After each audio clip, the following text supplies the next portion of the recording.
யாழ்ப்பாணத்தில் எதிர்வரும் வெள்ளிக்கிழமை இடம்பெற இருக்கின்ற நிகழ்வொன்றில் கலந்து கொள்வதற்காக இந்திய நாடாளுமன்ற உறுப்பினரும் விடுதலை சிறுத்தைகள் கட்சியின் தலைவரும் ஆகிய தொல் திருமாவளவன் அவர்கள் யாழ்ப்பாணத்திற்கு வருகை தந்திருப்பதாக செய்திகள் வெளியாகி இருக்கின்றது.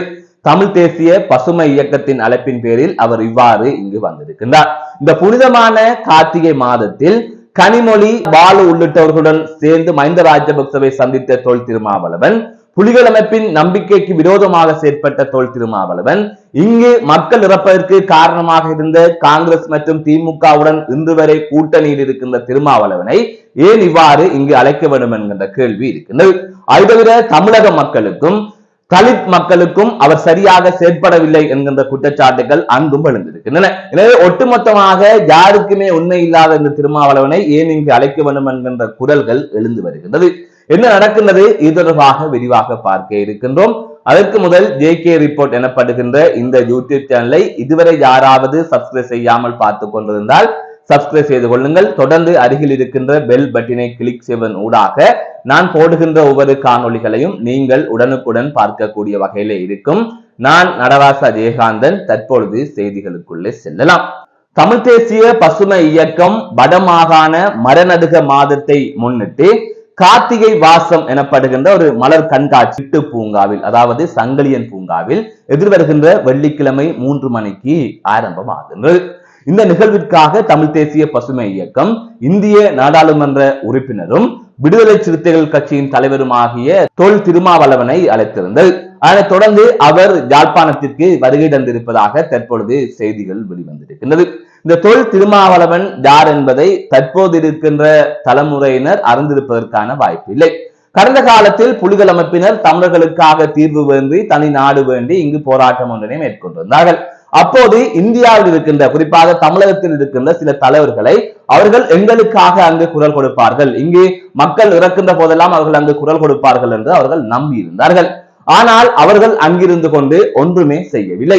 விலை போனதாக மாத்திரம்தான் செய்திகள் வெளிவந்து கொண்டு இருந்தது. இப்படியான சூழ்நிலையில் புலிகள் அமைப்பினர் நம்பியவர்களில் திருமாவளவனும் ஒருவர். இவ்வாறான சூழ்நிலையில் தான் கடந்த 2009ஆம் ஆண்டு தமிழ் மக்கள் பலர் ஊர்ல இருந்தார்கள். அதே போல புலிகள் அமைப்பினரும் முற்றாக அழிக்கப்பட்டிருந்தார்கள். இந்த சூழ்நிலையில் இதனை செய்தது இந்தியாவில் அப்போது மத்தியில் இருந்த காங்கிரசும் மாநிலத்தில் இருந்த கருணாநிதியும் என்கின்ற குற்றச்சாட்டுகள் தொடர்ந்து முன்வைக்கப்பட்டுக் கொண்டிருந்தது. அந்த காங்கிரசுடனும் அந்த திமுகவுடனும் கூட்டணியில் இருந்து கொண்டிருக்கின்றார் தொல் திருமாவளவன் அவர்கள். அதாவது இங்கு தமிழ் மக்களின் இறப்புக்கு காரணமாக கூறப்படுகின்ற மஹிந்த ராஜபக்சவை விட அதற்கு மேலாக நம்ப வைத்து துரோகம் செய்தது இந்தியா. அதற்கு உறுதுணையாக அவர்கள் இருந்தார்கள்.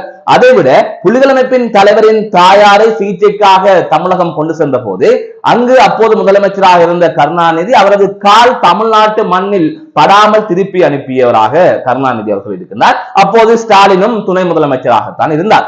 இப்படி இருக்கின்ற போது அந்த கட்சியுடன் தொடர்ந்து ஒட்டி உறவாடி வருகின்ற ஒருவர் தான் தொல் திருமாவளவன். ஆகவே அவ்வாறாக பல செயற்பாடுகளில், அதாவது எங்களது நம்பிக்கையை மீறிய செயற்பாடுகளில் தொல் திருமாவளவன் அவர்கள் ஈடுபட்டிருந்தார். இதனை தாண்டி கருணாநிதியின் மகளான கனிமொழி, TR பாலு, தொல் திருமாவளவன் உள்ளிட்ட குழுவினர் அப்போது ஜனாதிபதியாக இருந்த மஹிந்த ராஜபக்சவை சந்திப்பதற்காக இலங்கைக்கு வந்திருந்தார்கள். அதன் அடிப்படையிலே அங்கு வந்து மஹிந்தவுடன் கைகுலுக்கி பேசியிருந்தார்கள். எனவே தொல் திருமாவளவனுக்கு தெரியும் மஹிந்த ராஜபக்சவை தான் இங்கிருக்கின்ற மக்களை அளித்தார், அதே போல புலிகள் அமைப்பினரை மிட்டாக அளித்தார் என்று அவருக்கு தெரியும். ஆனால் அதனை மீறி அவர் ராஜபக்சவை சந்திக்க வந்திருந்தார். இவ்வாறு ராஜபக்சவை அவர் சந்தித்தார் என்பது தொடர்பாக தமிழகத்திலே பல எதிர்ப்பு குரல்கள் எழுந்த நிலையில் அவர் கூறிய விடயம், நான் அவரிடம் கை குலுக்கவில்லை, நான் TR பாலுவுக்கு பின்னால் தான் நின்றேன், மஹிந்த ராஜபக்ச தான் என்னை பிடித்து கையை குலுக்கினார் என்று அப்பட்டமான பொய் சொன்னார். அது தொடர்பான வீடியோ காட்சிகள் இன்று வரை இருக்கிறது. இவர்தான் வரிசையில் நின்று முண்டி அடித்துக் கொண்டு போய் மஹிந்த ராஜபக்சவுக்கு கை கொடுத்திருந்தார். எனவே இவ்வாறு அப்பட்டமாக தமிழ் மக்களுக்கு துரோகம் செய்த ஒருவராகத்தான் இந்த தொல் திருமாவளவன் தற்பொழுது பார்க்கப்படுகின்றார். அப்படி இருக்கின்ற போது அந்த தொல் திருமாவளவனை புனிதமான கார்த்திகை மாதத்தில் ஏன் இங்கு அழைத்து வர வேண்டும்? அந்த மலர் கண்காட்சிக்கு கௌரவ விருந்தினராக அவர் ஏன் வர வேண்டும்? இவரை ஏன் அந்த தமிழ் தேசிய பசுமை இயக்கம் அழைக்க வேண்டும்? ஆகையால் இது தொடர்பாக கடுமையான எதிர்ப்புகள் தற்பொழுது பதிவு செய்யப்பட்டுக் கொண்டிருக்கின்றது. எனவே காலப்போக்கில் ஒரு வகையில் தமிழர்கள் அனைவருமே அனைத்து துரோகிகளையும் மறந்து விடுகிறீர்களா என்பது தெரியவில்லை. இனி இப்படியே போனால் நாளை கருணாம்மானையும் சிறப்பு விருந்தினராக அழைப்பீர்களோ என்பதும் தெரியவில்லை.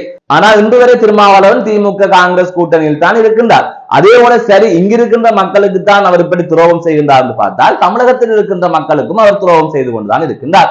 அவர் தலித் மக்களை, அதாவது பட்டியலினத்தை சேர்ந்தவர்களுக்காக பேசுகின்றேன் என்று கூறுகின்றார். ஆனால் வேங்க வயலில் கடந்த 2022ஆம் ஆண்டு தலித் மக்கள் குடிக்கின்ற தண்ணீர் தொட்டிக்குள்ளே, அதாவது நீர் தாங்கிக்குள்ளே மலம் கலந்திருந்தார்கள். அது தொடர்பாக பாரிய பிரச்சனையாக மாறியிருந்தது. அதற்கு இன்று வரை முடிவு வரவில்லை. அதேவேளை அவர் தற்பொழுது முதலமைச்சராக இருக்கின்ற ஸ்டாலினின் கூட்டணியில் தான் இருக்கின்றார். ஆனால் ஸ்டாலின் அங்கு சம்பவ இடத்திற்கு சென்றதும் இல்லை, அழைத்து சென்றதும் இல்லை. அப்படி அவர் பிரதிபலிக்கின்ற மக்களுக்கு அவர் உண்மையாக இல்லை, அங்கு அந்த மக்களுக்கு நடந்த அநியாயத்துக்கான தீர்வையும் பெற்றுக் கொடுக்கவில்லை. ஆனால் ஆளுங்கட்சியுடன் தற்பொழுது வரை ஒட்டி கொண்டிருக்கின்றார். அங்கிருக்கின்றவர்களை இது தொடர்பாக விமர்சனங்களை முன்வைக்கின்றார்கள். அது தவிர அப்பட்டமான இந்து விரோத அரசியலையும் அவர் முன்னெடுத்து வருகின்றார். இந்து விரோத அரசியல், தமிழ் விரோத அரசியல் என்று தனது சுயநலத்திற்காக அங்கிருக்கின்ற மக்களை முட்டாளாக்கி, இங்கிருக்கின்ற மக்களை முட்டாளாக்கி கொண்டிருக்கின்ற ஒருவரை இவ்வாறு இங்கு அழைத்து வந்தது என்பதை ஏற்றுக்கொள்ள முடியாததாக இருக்கின்றது. ஆகவே இவர் அந்த நிகழ்விலே கலந்து கொள்ளக்கூடாது. அவ்வாறு அவர் கலந்து கொண்டால் இங்கு தமிழ் மக்களுக்காக உயர்ந்ததற்கு செய்கின்ற மிகப்பெரிய துரோகமாக அது அமையும். இதை வேடிக்கை பார்த்துக் கொண்டிருந்தால் அந்த துரோகத்திற்கு நாங்களும் உடன்படுகின்றோம் என்றே மாறிவிடும். இவர்கள் ஏன் இப்படி செய்கின்றார்கள் என்று தெரியவில்லை. இதற்கு முதல் பாடசாலைக்கு நிதி சேகரிக்க வேண்டும் என்று பட்டிமன்ற பேச்சாளர் திண்டுக்கல் லியோனி அழைத்து வந்தார்கள். அவர் அங்கு திமுக கூட்டணியில் இருக்கின்ற ஒருவர், திமுகவுக்காக அப்பட்டமாக ஆதரவாக செயற்படுகின்ற ஒருவர், அதிலே ஒரு பதவியையும் பெற்றிருக்கின்றார். அப்படி இருக்கின்ற போது அவரை அழைக்கின்றார்கள். பிறகு பார்த்தால் திருமாவளவனை அழைக்கின்றார்கள். ஏன் இவர்களுக்கு அங்கிருக்கின்ற நல்ல அரசியல்வாதிகள், தமிழ் பெற்றாளர்கள் எல்லாம் கண்ணுக்கு தெரியவில்லையா?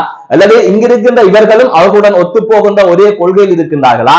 இவர்களும் மக்கள் அழிந்ததை, புலிகள் அழிந்ததை விரும்பியவர்களா என்கின்ற கேள்வியும் மறுபக்கம் எழுகின்றது. இப்படியான செயற்பாடுகளை வளரவிடக் கூடாது. இப்படியே வளரவிட்டால் நாளை யார் யாரோ எல்லாம் இங்கு வந்து கண்காட்சி நடத்துவதற்கும் அதை விட ஏனைய செயற்பாடுகளில் ஈடுபடுவதற்கும் வாய்ப்புகள் இருக்கின்றது. இதனை கடுமையாக எதிர்க்க வேண்டும் என்பதுதான் தமிழ் மக்களின் ஒரே கருத்தாக இருக்கின்றது. தேர்தலுக்காகவும் தனது பதவிக்காகவும் என்ன வேண்டும் என்றாலும் செய்வேன் என்று நினைக்கின்ற தொல் திருமாவளவன் போன்றவர்கள் இந்தியாவிலும் இலங்கையிலும் ஏன் உலகத்தில் இருக்கின்ற அனைத்து தமிழர்களாலும் புறக்கணிக்கப்பட வேண்டிய ஒருவர் என்பதில் மாற்று கருத்து இல்லை.